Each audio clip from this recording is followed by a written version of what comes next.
नमस्कार मित्रों, Atul IAS academy के यूट्यूब चैनल पर आप सभी का बहुत बहुत स्वागत है। मेरा नाम आस्था शर्मा है। चलिए अभ्यास सीरीज के एमसीक्यू प्रश्न करंट अफेयर्स के लिए स्टार्ट करते हैं। प्रीलिम्स 2023 नज़दीक है, तो उसी के लिए प्रीलिम्स की तैयारी हर रोज हो सके, इसीलिए ये एमसीक्यू सीरीज हम आप लोगों के लिए लेकर आए हैं। चलिए हमारे पहले प्रश्न की ओर बढ़ते हैं। झार नियोजन पोर्टल के संबंध में निम्नलिखित कथनों पर विचार करें। झार नियोजन पोर्टल हाल ही में चर्चाओं में रहा है। ये क्या है, इसके संबंध में हम बात करते हैं। इसके लिए राज्य के सभी निजी प्रतिष्ठानों को अपना पंजीकरण कराना होगा। नियोक्ताओं को झारखंड राज्य निजी क्षेत्र में स्थानीय उम्मीदवारों के रोजगार अधिनियम 2021 का पालन करना होगा। अधिनियम राज्य के स्थानीय लोगों के लिए 40,000 रुपए तक के वेतन के साथ निजी क्षेत्रों में 75% नौकरियों को आरक्षित करता है। निम्नलिखित में से उपरोक्त में से कौन से कथन सही है, उससे सही कथन पूछा है। यहाँ पे तीनों ही कथन बिल्कुल सही हैं, इसलिए हमारा सही उत्तर हुआ विकल्प डी। झार नियोजन के बारे में बात कर लेते हैं। जैसा कि यहाँ पर पूछा गया है झार नियोजन, इस शब्द से आप क्या समझते हैं? अगर यहाँ पे नीचे कहीं भी झारखंड भी मेंशन नहीं होता तो भी आप क्या समझते? झार यानी एक तरीके से इसमें झारखंड शब्द से झार शब्द आ रहा है, तो ये एक तरीके से झारखंड राज्य से संबंधित कोई पोर्टल है। ठीक है, तो इस तरीके से आप यहाँ पे गैस वर्क से इस क्वेश्चन को थोड़ा सा अप्रोच कर सकते हैं। यहाँ पे तीनों ही विकल्प सही है, इसलिए हमारा विकल्प डी सही हुआ। इसकी व्याख्या की ओर बढ़ते हैं। झार नियोजन पोर्टल झारखंड सरकार द्वारा लॉन्च किया गया है। इसमें क्या होगा कि निजी क्षेत्र में 75% स्थानीय कोटा सुनिश्चित करने के लिए इस पोर्टल को लॉन्च किया है। यानी वहां के राज्य के जो लोग हैं उनको 75% आरक्षण मिले। जब भी कोई नौकरी कोई प्राइवेट जो ऑर्गेनाइजेशन है, निजी प्रतिष्ठान दे रहा है, तो वहां पर उनको इतना रिजर्वेशन मिलना चाहिए। और कब मिलना चाहिए, किस क्षेत्र में मिलना चाहिए? जिन नौकरियों में वेतन 40,000 तक का है, तो उन सारी नौकरियों में 75% आरक्षण यानी 75% लोग आपको झारखंड राज्य से ही लेने पड़ेंगे। और ये किन प्रतिष्ठानों पर लागू होता है? उन प्रतिष्ठानों पर जहां पर 10 से अधिक लोग कार्यरत हैं और 40,000 तक का वेतन जो कंपनियां दे रही हैं। और ये पोर्टल कौन से अधिनियम के तहत बनाया गया है? झारखंड राज्य निजी क्षेत्र में स्थानीय उम्मीदवारों के रोजगार अधिनियम 2021 के तहत। और इसमें सारे के सारे निजी प्रतिष्ठानों को अपना पंजीकरण इस पोर्टल पर करवाना होगा। तो ये सारी जानकारी हुई झार नियोजन पोर्टल के बारे में। चलिए हमारे अगले प्रश्न की ओर बढ़ते हैं। प्रश्न नंबर 2, निम्नलिखित में से कौन सा केंद्रीय मंत्रालय पीएम मित्र योजना को क्रियान्वित करता है? तो यहाँ पर हमसे मंत्रालय के बारे में पूछा है। पीएम मित्र योजना के बारे में हमने पहले भी पिछली वीडियोस में डिस्कस किया था, आप उसे जाकर जरूर देखें। तो उसके मंत्रालय के बारे में यहाँ पर पूछा है, तो अगर आपने जरूर उस वीडियो को ध्यान से देखा हो तो ये बहुत ही इजी क्वेश्चन हो जाता है, क्योंकि पीएम मित्र योजना कपड़ा मंत्रालय से संबंधित है, इसलिए हमारा विकल्प भी सही हुआ। चलिए इसकी व्याख्या की ओर बढ़ते हैं और अधिक जानकारी लेते हैं। भारत सरकार ने हाल ही में 7 पीएम मित्र प्रधानमंत्री mega integrated textile reason and apparel park की घोषणा की है। ये योजना केंद्रीय कपड़ा मंत्रालय द्वारा कार्यान्वित की जाती है। कौन कौन से राज्यों में खोले गए हैं ये पार्क? तमिलनाडु, तेलंगाना, गुजरात, कर्नाटक, मध्य प्रदेश, उत्तर प्रदेश और महाराष्ट्र में। ठीक है, तो यहाँ पे ये 7 पीएम मित्र पार्क खोले गए हैं। किसके लिए? ताकि जो कपड़ा जो क्षेत्र है उसको जो है प्रोत्साहन मिल सके। ठीक है,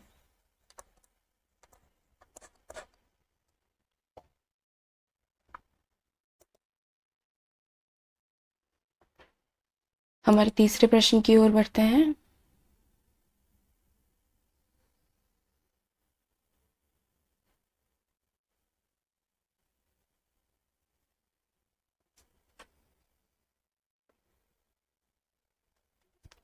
प्रश्न नंबर 3, भारतीय खाद्य सुरक्षा और मानक प्राधिकरण के बारे में निम्नलिखित कथनों पर विचार करें। तो हमसे FSSAI के बारे में यहाँ पे क्वेश्चन पूछा है।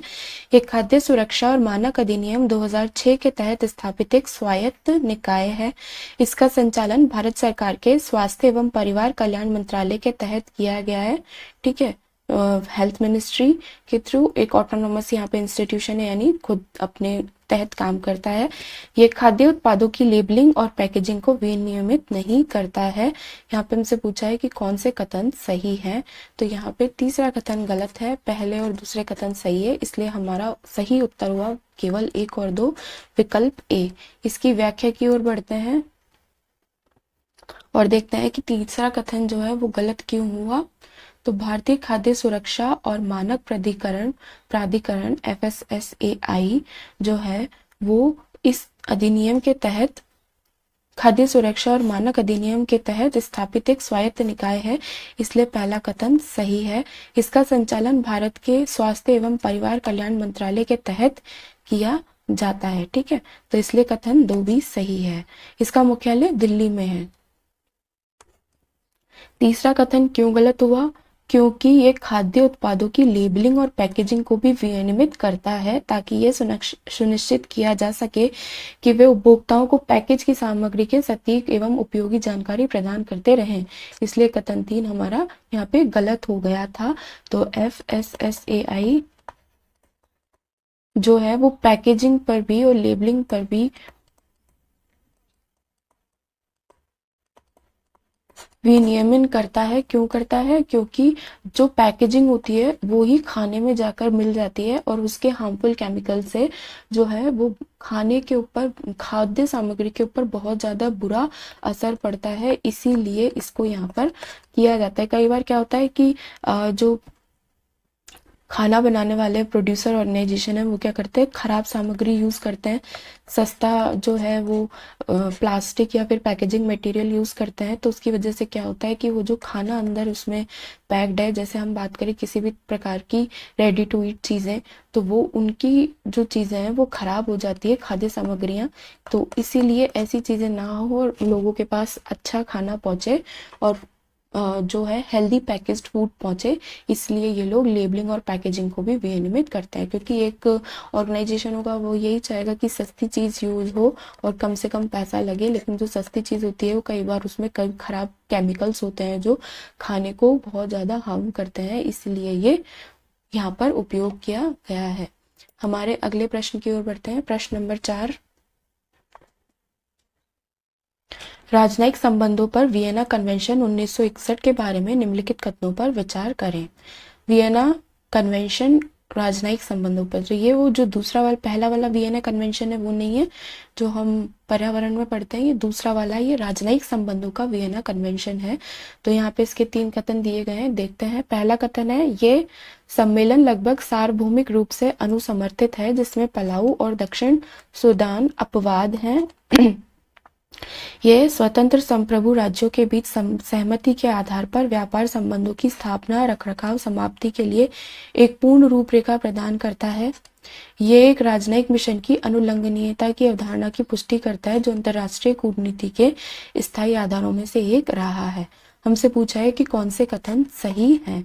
ठीक है, तो यहाँ पे पूछा है कौन कौन से कथन सही है, तो हमारा जो दूसरा कथन है वो गलत है, पहला और तीसरा सही है, इसलिए हमारा सही विकल्प हुआ विकल्प बी, केवल 1 और 3। इसकी व्याख्या की ओर बढ़ते हैं और देखते हैं कि कथन 2 गलत क्यों हुआ। तो राजनयिक संबंधों पर वियना कन्वेंशन 1961, अगर इसमें पलाऊ और दक्षिण सूडान अपवाद है तो इसका भारत और जितने भी बड़े देश हैं वो भी इसका जो है अनुसमर्थन करते हैं। तो ये कॉमन सेंस लॉजिक से हम समझ गए। तो ये 1964 में ये लागू हुआ था और सार्वभौमिक रूप से अनुसमर्थित है। 2 देश कौन से जिन्होंने नहीं किया, पलाऊ और दक्षिण सूडान। ठीक है, ये स्वतंत्र संप्रभु राज्यों के बीच सहमति के आधार पर राजनयिक संबंधों की स्थापना, रखरखाव, समाप्ति के लिए एक पूर्ण रूपरेखा प्रदान करता है। मतलब यहाँ पे हमारे जो क्वेश्चन में दिया हुआ था वो व्यापार संबंध दिया होता, जबकि ये राजनयिक संबंधों पे जब क्वेश्चन चल रहा है तो ये यहाँ पे व्यापार संबंध कहाँ से आ गया। तो इस तरीके से लॉजिक लगा के आप उसको गलत कर सकते थे। ठीक है, तो उसकी स्थापना, 2 देशों के बीच में राजनयिक संबंध कैसे स्थापित हो, रखरखाव कैसा हो, कैसे चले, और अगर समाप्त होते हैं तो क्या होगा, तो ये सारी रूपरेखा इस वियना कन्वेंशन के अंदर बताई गई है। ये राजनयिक प्रतिरक्षा की पुरानी परंपरा को संहिताबद्ध करता है, जिसे राजनयिक मिशनों को विशेष अधिकार दिए गए हैं। तो इससे क्या होता है कि राजनयिक हैं उनको मेजबान देश द्वारा जबरदस्ती या उत्पीड़न के डर के बिना काम करने में मदद मिलती है। जैसे अभी इंडिया का लंदन में, यूके में कुछ प्रॉब्लम हुआ था, तो वो उसी की वजह से वियना कन्वेंशन अभी चर्चा में है। तो वहां पर जो है खालिस्तानी समर्थकों ने भारत के झंडे को नीचा कर दिया, तो इसीलिए वहां पे वियना कन्वेंशन जो है लागू हुआ कि अगर इंडिया के डिप्लोमेट्स या फिर राजनयिक वहां पर हैं तो उनकी सुरक्षा किस आधार पर की जाए, और जो मेजबान देश है वो जबरदस्ती या उत्पीड़न किसी भी राजनयिक के साथ में ना करे, तो उससे रिलेटेड ये वियना कन्वेंशन है। ये राजनयिक मिशन की अनुलंघनीयता की अवधारणा की पुष्टि करता है, जो अंतर्राष्ट्रीय कूटनीति के स्थायी आधारों में से एक रहा है। इसका अनुच्छेद 22 भी बहुत ज्यादा इंपॉर्टेंट है। ये मिशन के परिसर के संबंध में दायित्वों की संबंधित है। प्राप्तकर्ता मेजबान राज्य के किसी भी घुसपैठ या क्षति के खिलाफ मिशन के परिसर की सुरक्षा के लिए सभी उचित कदम उठाने की अनिवार्यता है। यानी अगर भारत का मिशन या किसी भी देश का मिशन है, मिशन यानी वहां पर हमारी जो है राजनयिक ऑर्गेनाइजेशन है, राजनयिक संगठन है, तो उसकी सुरक्षा करना, अगर उस पर अटैक होता है तो उसकी सुरक्षा करना, घुसपैठ से बचाना, वो मेजबान देश का काम है। ठीक है, तो इस पर्सपेक्टिव में किसका काम था? यूके का, यानी संयुक्त, ये जो यूके है, लंदन है, इनका ये काम था। ठीक है, तो इस तरीके से वियना कन्वेंशन का अनुच्छेद 22 हुआ। अब हमारे अगले प्रश्न की ओर बढ़ते हैं।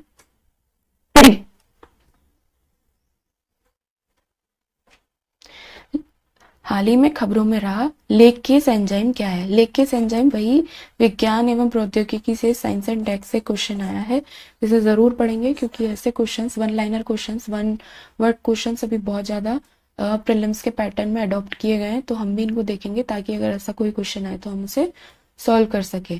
तो पहला विकल्प है विभिन्न प्रकार के खतरनाक कार्बनिक डाई अणुओं को नष्ट करने में सक्षम कवक का समूह। विभिन्न प्रकार के खतरनाक कार्बनिक डाई अणुओं को नष्ट करने में सक्षम बैक्टीरिया का समूह। विभिन्न प्रकार के खतरनाक अकार्बनिक डाई अणुओं को नष्ट करने में सक्षम कवक का समूह। विभिन्न प्रकार के खतरनाक कार्बनिक डाई अणुओं को नष्ट करने में सक्षम वायरस का समूह। तो यहाँ पे जो सही जो उत्तर है वो है पहला विकल्प, यानी विभिन्न प्रकार के खतरनाक कार्बनिक डाई अणुओं को नष्ट करने के लिए सक्षम कवक का समूह। तो ये कवक जो है ये डाई अणुओं को जो है नष्ट कर देते हैं, तो उनका नाम क्या है? लेकेस एंजाइम। चलिए इसकी व्याख्या की ओर बढ़ते हैं और देखते हैं लेकेस एंजाइम के बारे में। ये एक तरीके का कवक का समूह है, यानी फंगस का काम क्या होता है आपने देखा हो, मैं आपको समझाऊं। फंगस जैसे जो कवक लग जाता है, जैसे ब्रेड पे लग गया या किसी भी खाने की वस्तु पे लग गया, तो उसे धीरे धीरे खत्म कर देता है। जैसे वो पहले सड़ाएगा, फिर उसमें से कुछ निकलेगा और फिर वो एक तरीके से धीरे धीरे खत्म हो जाएगा, नष्ट हो जाएगा। तो उसी प्रवृत्ति को अपनाते हुए यहाँ पे इसका उपयोग किया गया है कि लेकेस एंजाइम कवक के समूह द्वारा उत्पन्न होता है, जो विभिन्न प्रकार के खतरनाक कार्बनिक डाई अणुओं को नष्ट करने में सक्षम पाया गया है, जो कपड़ा उद्योग में कपड़ों की डाई के बाद नियमित रूप से जल निकायों में बह जाते हैं। तो ये एक बहुत बड़ी एक पर्यावरण की मुश्किल है कि जो भी कपड़ा उद्योग से जो डाई निकलती है, खतरनाक डाई निकलती है, वो पानी में या जल निकायों में छोड़ दी जाती है। तो इससे क्या होता है? बहुत ही ज्यादा जल प्रदूषण होता है। तो उसी जल प्रदूषण को रोकने के लिए, उसका तोड़ निकालने के लिए